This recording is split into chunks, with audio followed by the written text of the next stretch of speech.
हिमाचल प्रदेश में चुनावों की तारीख जैसे जैसे नजदीक आ रही है वैसे वैसे ही राजनीतिक दलों का आरोप प्रत्यारोपों का सिलसिला जारी है। इसी बीच कांग्रेस प्रवक्ता ने कांग्रेस से भाजपा में गए हर्ष महाजन को खलनायक बताते हुए भाजपा का नफरती वायरस बताया है। प्रेम कौशल ने कांग्रेस मुख्यालय में पत्रकार वार्ता कर कहा कि हर्ष महाजन किसी के नहीं हुए। हर्ष महाजन ने कांग्रेस विधायकों के साथ भी खेला किया है। उन्होंने हर्ष महाजन के आरोपों पर पलटवार करते हुए कहा कि हर्ष महाजन ने जो किया वह अधर्म है। जिस पार्टी ने उन्हें पोषित किया उसके साथ धोखा किया और उनकी भूमिका बीजेपी में केवल मैच फिक्सर की है। एमएलए को तोड़ने वाले को नायक की भूमिका की तरह पेश किया जा रहा है। प्रेम कौशल ने कहा कि ऐसा अनैतिक काम करने वाला खलनायक होता है। उन्होंने कहा कि इन विधायकों ने पॉलिटिकल सुसाइड करवाया है। जब बीजेपी एक नफरती वायरस है, ये देश में फैला तो नुकसान ही होगा। उन्होंने कहा कि बीजेपी खोखली हो चुकी है, इनके पास असल मुद्दों पर बात करने की हिम्मत नहीं है। इन चुनावों में प्रदेश की जनता सबक सिखाएगी। मेरे साथ आज की प्रेस वार्ता में उपस्थित हमारे कांग्रेस पार्टी के senior vice president Shri Rupesh Singh Khachi ji, जो फॉरेस्ट कॉरपोरेशन के वाइस चेयरमैन भी हैं, हमारी बड़ी बहन आदरणीय जैन चंदेल जी, महिला कांग्रेस की हमारी बहुत अध्यक्ष हैं, भाई तोमर जी, जो हमारे प्रदेश कांग्रेस कमेटी के हमारे कलीग हैं, प्रवक्ता हैं, सुरेंद्र बंधु जी, सीनियर कांग्रेस लीडर, और आज की इस प्रेस वार्ता में उपस्थित शिमला के आदरणीय पत्रकार साथियों, आप सबका इस वार्ता में हार्दिक स्वागत है, हार्दिक अभिनंदन। आज की इस वार्ता के माध्यम से मैं 2-3 बिंदुओं के ऊपर आप लोगों के माध्यम से चर्चा करूंगा। कुछ लोग जो पिछले दिनों कांग्रेस को छोड़ के भारतीय जनता पार्टी में गए, आज भारतीय जनता पार्टी में जाकर कांग्रेस पार्टी के विषय में कई तरह के बयान और कई तरह की मीडिया के माध्यम से चर्चाएं, जिनमें मुख्यतः मैं बात करना चाहूँगा हर्ष महाजन जी की। हर्ष महाजन जी ने एक मीडिया चैनल को इंटरव्यू दिया और पत्रकार वार्ताओं में भी अलग अलग चैनल्स के माध्यम से भी कांग्रेस पार्टी को लेकर और कांग्रेस पार्टी की लीडरशिप को लेकर और हिमाचल प्रदेश की सरकार और प्रदेश के मुख्यमंत्री को लेकर कई तरह की बातें उन्होंने पिछले दिनों में कही। और ये मैं समझता हूँ कि बहुत एक दुर्भाग्यपूर्ण पहलू है कि एक व्यक्ति जिसका राजनीतिक परवरिश, राजनीतिक पालन पोषण कांग्रेस पार्टी ने किया, जिनका पूरा जो राजनीतिक कैरियर है शुरू से लेके कांग्रेस पार्टी में बना, कांग्रेस पार्टी में निखरा, और आज वो कहते हैं कि कांग्रेस खत्म हो रही है, इसलिए मैं कांग्रेस को छोड़कर भारतीय जनता पार्टी में चला। ये तो वैसे ही हुआ जैसे माँ अपने बच्चे की परवरिश करती है, उसको बड़ा करती है, पैरों पे खड़ा करती है, और जब पहली बात तो ये है कि कांग्रेस पार्टी न कभी खत्म हुई न कभी खत्म होगी, क्योंकि कांग्रेस पार्टी देश की जनता के दिलों में रहती है।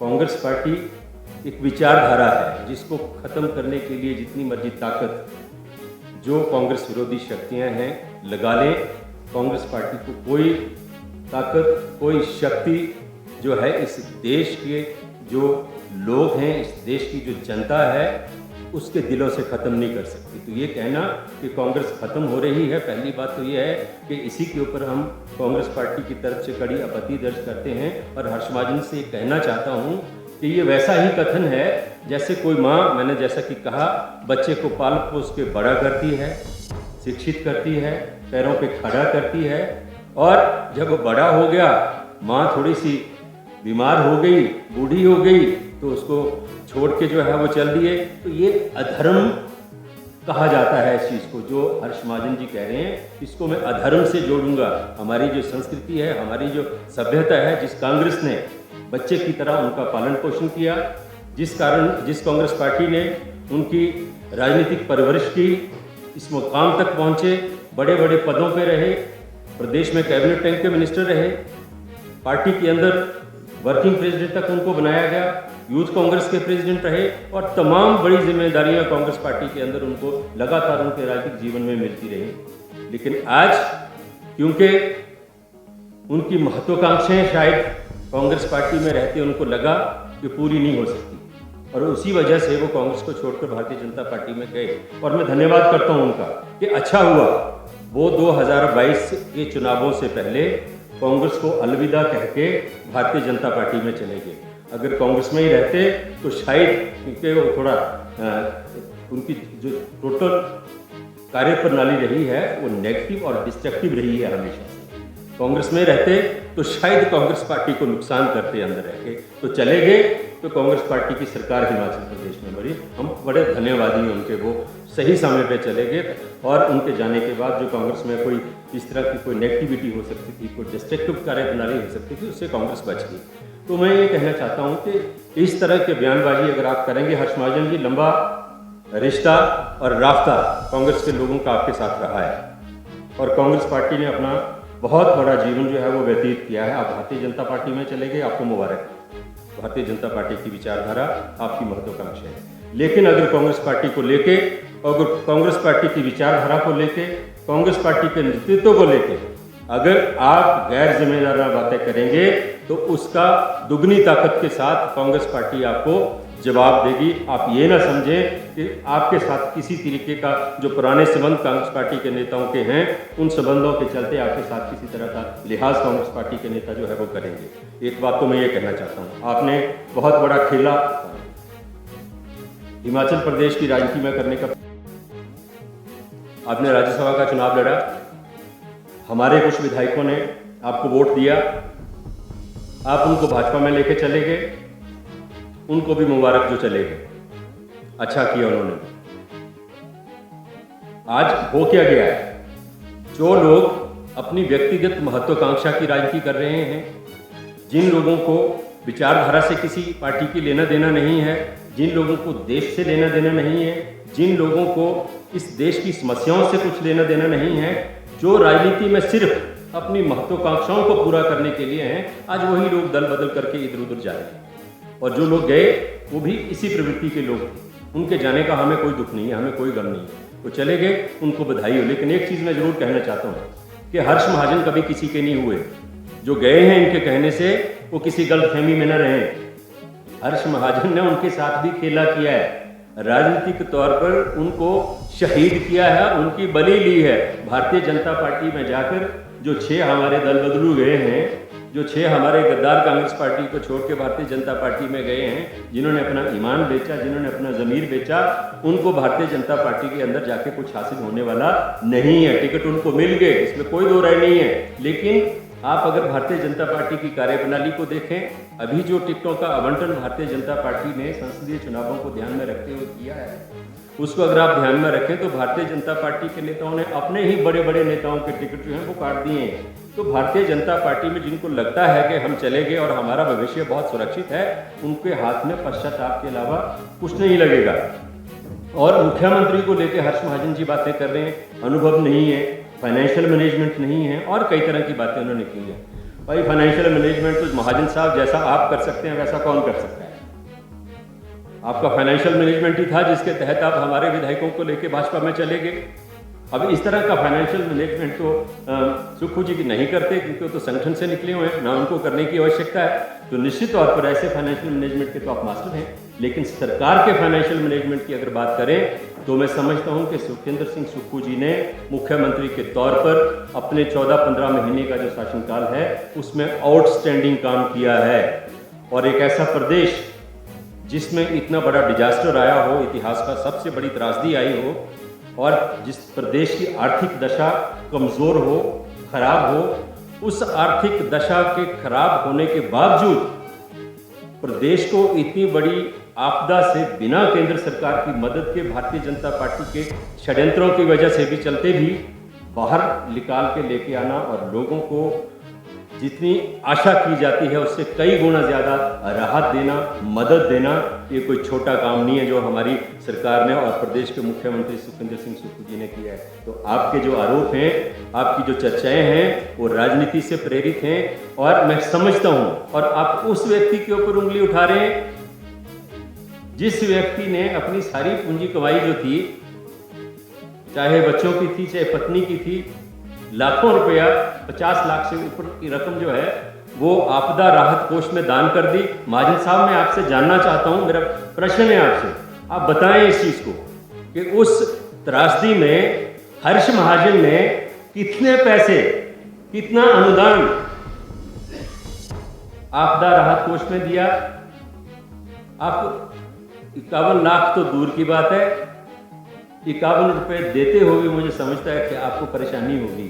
तो ऐसे व्यक्ति के प्रति आप टिप्पणी ना करें जिसने अपनी पूरी पूंजी जो है आपदा राहत कोष में दे दी हो। केंद्र सरकार के षड्यंत्रों और भाजपा नेताओं के षड्यंत्रों के बावजूद प्रदेश को स्वावलंबी आर्थिक तौर पर अपने पैरों पर खड़ा करने की दिशा में सकारात्मक कार्य करते हुए 20% जो इकॉनमी है उसको बढ़ाया हिमाचल प्रदेश की सरकार ने। तो आप कैसे कह सकते हैं केंद्र से कोई मदद नहीं मिल रही? केंद्र सरकार ने जो लोन लेने की लिमिट थी उसको कम किया, फॉरेन फंडिंग से जो डेवलपमेंट स्कीम्स चलती थी उस पर कैपिंग लगाई। इस सारी चीज़ों के बावजूद राहत भी दी, डेवलपमेंट के काम भी चल रहे हैं और रोजगार भी मिल रहा है। आप उन लोगों के साथ चले गए जिन्होंने हिमाचल के युवाओं के साथ धोखा किया, हिमाचल के युवाओं के साथ छल किया। और जिस सरकार ने, जिस भारतीय जनता पार्टी के शासनकाल में नौकरियां बिकती रही, पेपर लीक होते रहे और जो पैसे देके ले सकते थे नौकरियां, उनको नौकरियां मिली। जो मेरिटोरियस बच्चे थे उनके साथ अन्याय हुआ, आप उनके साथ जाके खड़े हो गए। जो ओपीएस के विरोधी हैं आप उनके साथ खड़े हो गए।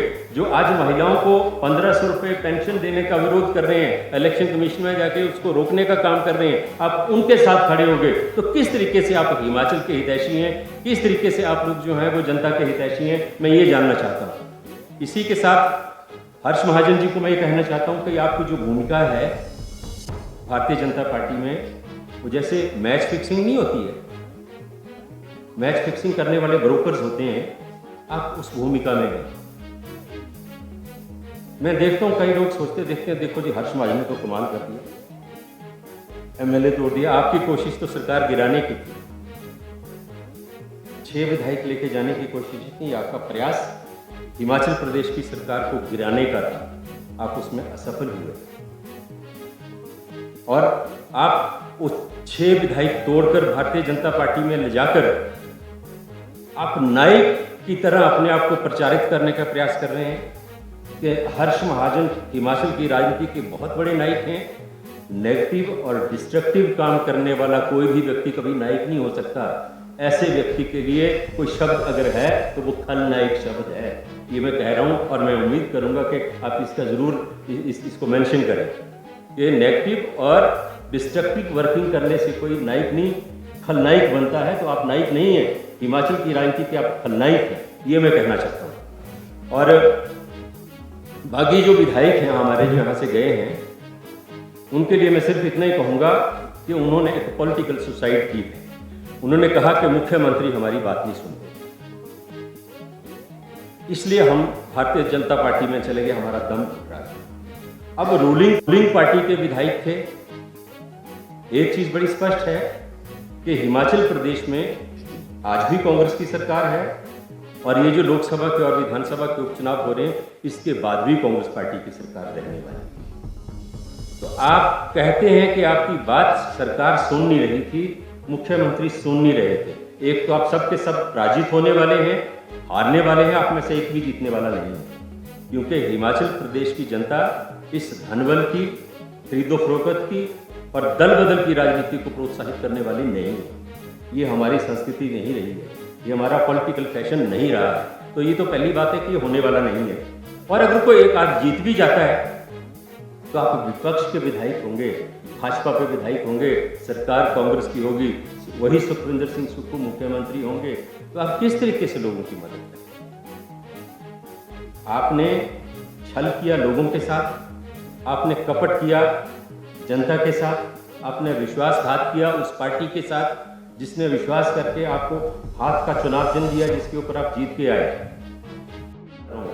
कि देश की राजनीति में एक नज़ीर स्थापित करने जा रहा है। और ये जो देश के अंदर दल बदल की, धन बल की और खरीदो फरोख्त की राजनीति चल रही है, जिसमें विचारधारा कहीं नहीं बची है, इस राजनीति को ब्रेक लगाने का काम, हतोत्साहित करने का काम हिमाचल प्रदेश की जनता इन चुनावों में करने वाली है। और मैं एक चीज़ और कहना चाहता हूं कि देश के अंदर आप उन ताकतों के साथ जा रहे हैं जो देश को तोड़ना चाहती है। भारतीय जनता पार्टी एक नफरती वायरस है,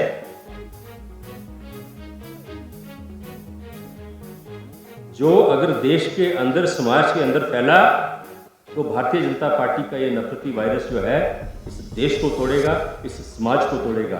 आज भारतीय जनता पार्टी, कल कंगना रनौत का भी मैं सुन रहा था, पाकिस्तान का जिक्र कर रही थी, मोदी पाकिस्तान पाकिस्तान करते हैं।